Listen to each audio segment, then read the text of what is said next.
సేన రామ్ కొర్రా మోతిలాల్ నాయక్ గారి ఆధ్వర్యంలో ఈరోజు జరుగుతున్నటువంటి ప్రెస్ కాన్ఫరెన్స్లో ప్రధానమైనటువంటి అంశం కాంగ్రెస్ పార్టీ గిరిజనులకు ఇచ్చినటువంటి హామీలు ఏమిటి, వాటిని 2.5 సంవత్సరాలు గడిచిపోయినా ఎంతవరకు చేసింది అనే దానిపైన ప్రధానమైనటువంటి చర్చ జరుగుతుంది. నిజంగా కొర్రా మోతిలాల్ గారు గతంలో కూడా చాలా పోరాటాలు చేశారు జాతి కోసం. ఆ జాతి బిడ్డను మేము ఎప్పుడు కూడా గర్విస్తున్నాం. కొర్రా మోతిలాల్ గారి జాతి కోసం మంచి చూడడు, చెడు చూడడు. నాకు అనిపించింది, మేము ఎప్పుడు పోరాటాల గురించి చదివితే నాకు మందకృష్ణ మాదిగా ఏ విధంగా అయితే పోరాటం చేస్తాడో జాతి కోసం, అదేవిధంగా మా జాతి కోసం పోరాటం చేసేటువంటి ఒక సూర్యుడిలాగా మా జాతిలో వెలిగిండు కొర్రా మోతిలాల్ నాయక్ గారు. ఎలాంటి స్వార్థం లేకుండా జాతి విషయంలో అది మంచి జరగని చెడు జరగని కానీ ముందు వరుసలో నిలబడేటువంటి బిడ్డ. అలాంటి బిడ్డని ఈ బంజారా సమాజము నెత్తిన పెట్టుకోవాలని చెప్పి నేను మనస్ఫూర్తిగా కోరుతా ఉన్నాం. ఇంకో విషయం ఏమిటంటే, బంజారా జాతి మా మాజీ మంత్రివర్యులు రవీంద్రనాథ్ సార్ చెప్తా ఉంటాడు, మాకే ఎప్పుడు మన జీవితాంతం పోరాటాలే ఉన్నాయి రా భయ్, మనకు వచ్చింది లేదు సచ్చింది లేదు. ఆ రోజు బ్రిటిష్ వారితో కొట్లాడినాం. భారతదేశంలో స్వాతంత్రం రావడానికి మనం చేసిన పోరాటం ఎంత ఉందో దాన్ని ఎవరిని కూడా రానియకుండా చేసిర్రు. తెలంగాణ ఉద్యమంలో కూడా ముందు వరుసలో ఉండి మనమే కొట్లాడినాం. అయితే పోరాటంలో మనం ఉన్నాం కానీ పదవులలో మనం లేవు. ఈ ఎప్పుడు మా జీవితం పోరాటాలేనా? ఈ పదవులలో మేము ఉండమా? పదవులు రావా?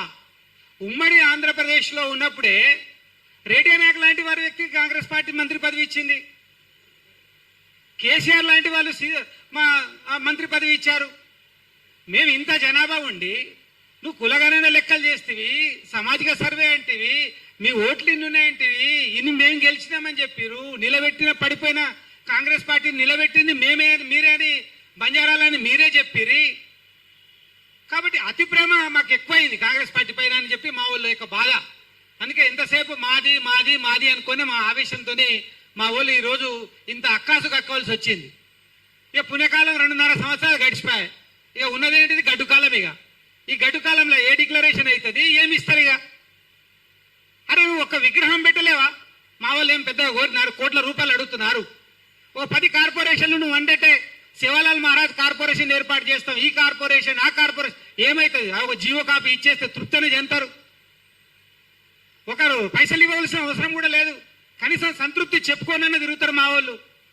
ఒక 10-15 పదవిలు మా తమాషా ప్రకారం ఎందుకు ఇవ్వకూడదు? ఎన్ని రోజులు మేము బాధపడుకుంటుండాలి? ఏం పోయింది? పైసలు అయితే ఎట్లా ఇవ్వవు? వేలియానా కేటాయించిన బడ్జెట్ దాదాపు 3,000 కోట్లట, ఇచ్చింది 50 కోట్లట. ఇక 3,000 కోట్ల బడ్జెట్లో పెడతారు, 50 కోట్లు కేటాయిస్తే ఆ కారుకు పెట్రోల్కు డీజిల్కి సరిపోయింది. కేవలం గిరిజనులకు ఇది ఇచ్చినామని చూపిస్తారు, ఇచ్చేది మాత్రం ఏం లేదు. చాలా బాధాకరమైంది. గవర్నమెంట్ ఇప్పుడు కూడా ఆలోచించాలి. కాబట్టి ఎవరైనా గుర్తుపెట్టుకోండి, మనం ఖచ్చితంగా వాటా కావాలి అంటే వడ్డించేటోడు కావాలి. వడ్డించేటోడ్లో లేమైతివి, పాలసీ ఫ్రేమ్ చేసే కాడ లేమై, మా గురించి చెప్పేటోడే లేడా, ఆడ చేసే కాడ లేనప్పుడు పేపర్ మీద రాసేటోడే లేడా, రాయకపోతే నీకు పైసా ఓడిస్తాడు. ఇది మేము ఇప్పటికీ కూడా గుర్తించినాం. మా అతి ప్రేమ కాంగ్రెస్ పార్టీ పైన ఉన్నటువంటి మాకు అతి ప్రేమ మమ్మల్ని ప్రమాదంలో నెట్టేసింది. కాబట్టి బంజారా మేధావులు, బంజారా నాయకులు పోరాటం తప్ప మిగతాది ఏమీ లేదు. మీరు బ్రతిమలాడుకొని ఎన్ని చేయడం అయినా వేస్టే. నేను కొర్రా మోతిలాల్ నాయక్ గారికి చెప్తున్నాను, ఖచ్చితంగా సరూర్ నగర్ స్టేడియంలో త్వరలోనే ఎక్కడైతే బంజారా నియోజకవర్గంలో ఉన్నామో ప్రతి నియోజకవర్గం నుంచి 10,000 మంది జనాభాను తీసుకొచ్చి సరూర్ నగర్ స్టేడియంలో బంజారా పోరాటం అని పెట్టు. బంజారా పోరాటం పెడితే తప్ప నీకు వాటా రాదు. నీ జాతికి జరిగిన అన్యాయం ఎన్నడికి కూడా అది తీర్చలేదు. ఇది ఇలా అతి ప్రేమతో మాకు అన్యాయమైంది. ఒక్కటన్నా చూడండి, గవర్నమెంట్ గ్రౌండ్ లెవెల్లో ఒక రియాలిటీస్ తీసుకోండి. పాపం టీచర్లు అందరూ, బంజారా టీచర్లు అందరూ కాంగ్రెస్ పార్టీగా ఓటేసారు 100%. అది కానీ ఒక్క టీచర్కైనా ప్రమోషన్ వచ్చిందా? ఇయ్యాలా ఒక్క టీచర్ అయినా లాభం పొందిందా? పోయి అడగండి. స్టూడెంట్స్కి వాళ్ళ పాపం అందరు స్టూడెంట్స్ ఎంత ఇచ్చినా చేసినా వచ్చి ఓటేసారు కాంగ్రెస్ పార్టీకి. ఇవ్వాలా నెత్తిన వేసుకొని తిరిగిరు. వచ్చిందా? స్టూడెంట్స్కి ఏమైనా న్యాయం జరిగిందా? అదేవిధంగా ఒక ట్రాన్స్పరెంట్ పాలసీ లేదు. చాలా బాధాకరమైంది. కాబట్టి ఈ ఆవేదనతో చెప్తా ఉన్నాం.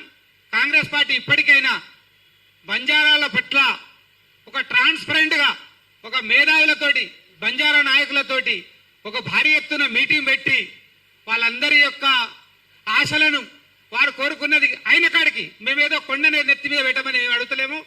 వాళ్ళ కనీసం న్యాయం చేయమని అడుగుతారు. కనీస న్యాయం, మినిమం ధర్మం.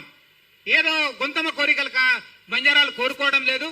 దయచేసి తమ వాటా కోసం వాళ్ళ వాటాని వాళ్ళకు అందవలసినవి ఫస్ట్ ఆర్థిక అంశాలతో ముడిపడి లేని అంశాలను వాళ్ళకి తీర్చి వాళ్ళకి పదవులు ఇచ్చి రేవంత్ రెడ్డి గారు గౌరవ ముఖ్యమంత్రి గారు వాళ్ళందరినీ కూడా సంతృప్తి పరచాలని చెప్పి మా సంఘం తరఫున వారికి ప్రధానమైన డిమాండ్ చేస్తా ఉన్నాం.